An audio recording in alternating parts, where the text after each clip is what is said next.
সারাদিন কি খালি উঠান ঝাড়ু দিলে হইব? আর কোনো কাজ করতে হইব না? রান্না বান্না করছস? ভাবি, রাত থেকে শরীরটা খুব খারাপ লাগতেছে। সকালে ঘুম থেকে তাড়াতাড়ি উঠতে পারিনি, এর লেগে আমি এখনো রান্নাটা শুরু করতে পারিনি। কি তুই এখনো রান্ধস নাই? আরে তোর ভাই তো একটু পরে খাইয়া কাজে যাইবো, রান্না না থাকলে কি খাইবো আমার মাথা? যা রান্না করতে যা। ভাবি, প্রতিদিন তো আমিই রান্না করি। আমি সত্যি কইতেছি, আমার শরীরটা না খুব একটা ভালো লাগতেছে না। আজকের দিনটা একটু কষ্ট করে তুমি রান্না করো, আমি কালকে থেকে আবার রান্না করবো না। কি আমি রান্না করুম আর তুই বয়ে বয়ে খাবি না? নিজে জামাইরে তো খাইয়েছস, এখন আমার সংসারটা খাইতে আইছস। তোর মতো বিধবারে যে আমার বাড়িতে আশ্রয় দিছে এটাই তো বেশি। এই সংসারে রান্না বান্না সমস্ত কাম তুই করবি। 1 ঘন্টার মধ্যে রান্না আমি রেডি দেখতে চাই, আর যদি না হয় না একদম গাদ ধরে বাড়ি থেকে বাইর করে দিমু। যা রান্না করতে যা। হ্যাঁ মা শুনো, আরে আর বইলো না তো।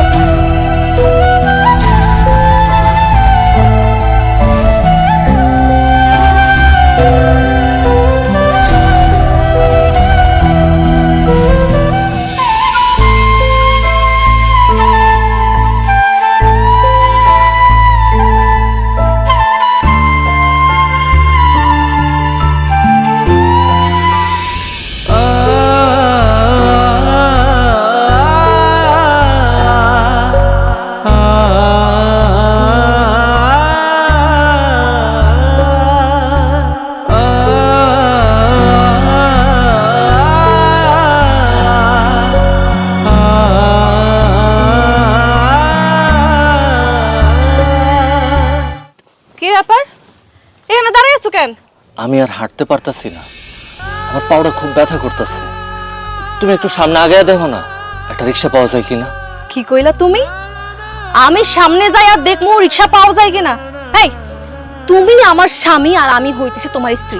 রিকশা খুঁজে আনার দায়িত্ব তোমার। লজ্জা করে না তোমার? তুমি আমারে কইতেছো রিকশা খুঁজে আনতে? আমি যদি রিক্সা খুঁজে আনতে পারতাম তাহলে তো তোমার আর কইতাম না। আচ্ছা ঠিক আছে, তোমার রিক্সা খুঁজে আনো লাগবো না, তুমি রাগ করো না। তুমি আমার হাতটা একটু ধরো, আমি তোমার হাত ধরে হাঁটলে আমার পায়ে চাপ একটু কম লাগবে, তাইলে আমি হাঁটতে পারো। আল্লাহ রে, ল্যাংড়ারে বিয়া করে আমার জীবনটা একেবারে শেষ হয়ে গেল। আমি রাস্তার মধ্যে তোমার হাত ধরে হাঁটলে আমার মান সম্মান কিছু থাকবো? আশেপাশে আমার কত বন্ধু বান্ধব আছে তুমি জানো? ওরা দেখলে হাসাহাসি করবো না? আমি তোমার হাত ধরতে পারবো না। নিজে একা হাইটে আসতে পারলে আসো, নাহলে আমি গেলাম।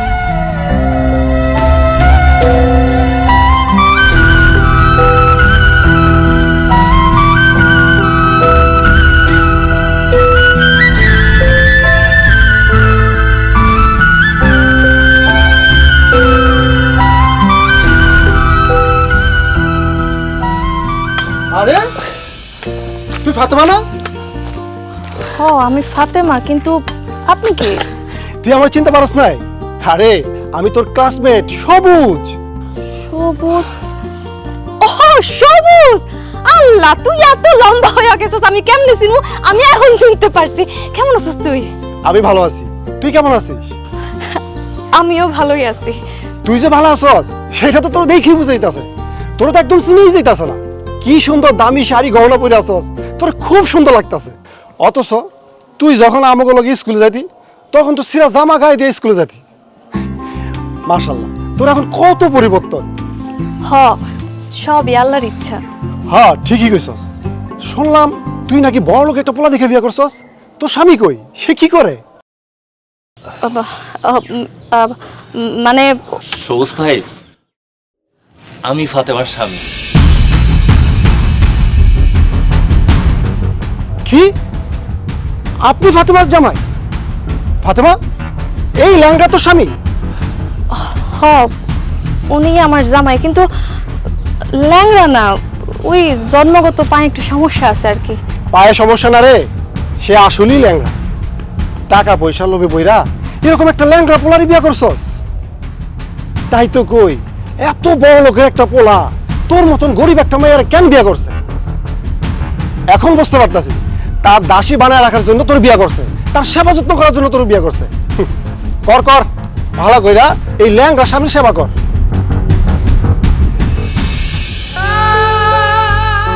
দেখছস, তোর জন্য আমার বন্ধু আমার কত কথা শোনা গেল, অপমান করলো। তুই একবারে কেন কইতে গেলি যে তুই আমার স্বামী? এসব তুমি কি কইতাছো ফাতেমা? আমি তোমার স্বামী, আমি আমার পরিচয় দিব না? না দিবি না। আজকের পর থেকে রাস্তাঘাটে যদি বের হয়ে আমার কোনো বন্ধু বান্ধব দেখোস, আমার কোনো আত্মীয় স্বজন দেখোস, তাহলে কারো কাছে পরিচয় দিবি না তুই আমার স্বামী। যদি পরিচয় দিছস তাহলে তোর মতো ল্যাংড়ার সংসার আমি আর করবো না। উষ্টা মাইরা তোর সংসার সাইড আমি চলে যাবো।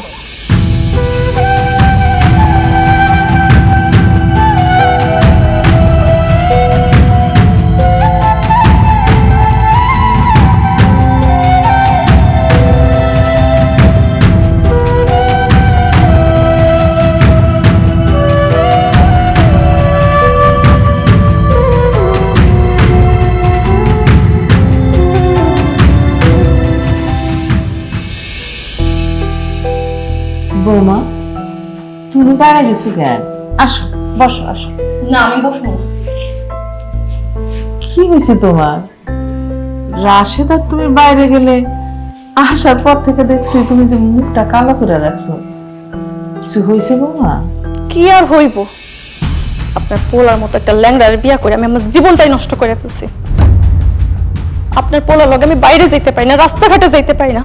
মানুষজন আমার অপমান করে, নানান কথা কয়। আমি ল্যাংড়ার বউ দেখা মানুষজন আমার নিয়ে হাসাহাসি করে। আমার আর ভালো লাগতেছে না, আমার আর সহ্য হইতেছে না। আম্মা, আমি একটা সিদ্ধান্ত নিয়ে আনিছি, আমি আর আপনার পোলার লগে সংসার করবো না। আমি আইসকা এই মুহূর্তে আমার বাবার বাড়ি চলে যাব। এমন কথা করো না বৌমা, তুমি হয়তো জানো না আমার পোলাটা তোমার অনেক ভালোবাসে।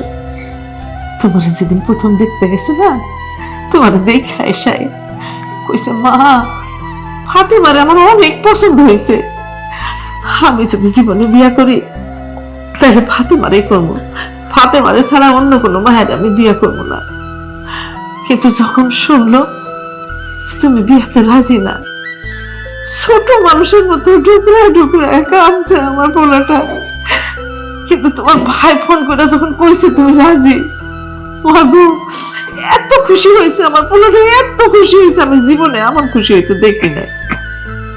মানুষ তো জীবনে সবকিছু পায় না, পাই বলো এক জীবনে। আমার ছেলের পায়ে একটু সমস্যা, তাছাড়া তো মনে করো আমাদের সংসারে আর কোনো সমস্যা নেই, কোনো অশান্তি নাই, আছে কও? হব মা, তুমি আমার পোলাটারে ছাইরে যাও না। তোমার যখন যা লাগবো, টাকা পয়সা স্বর্ণ, আমার কাছে চাও, আমি তোমারে দেব। বিনিময়ে তুমি আমার পোলাটার লগে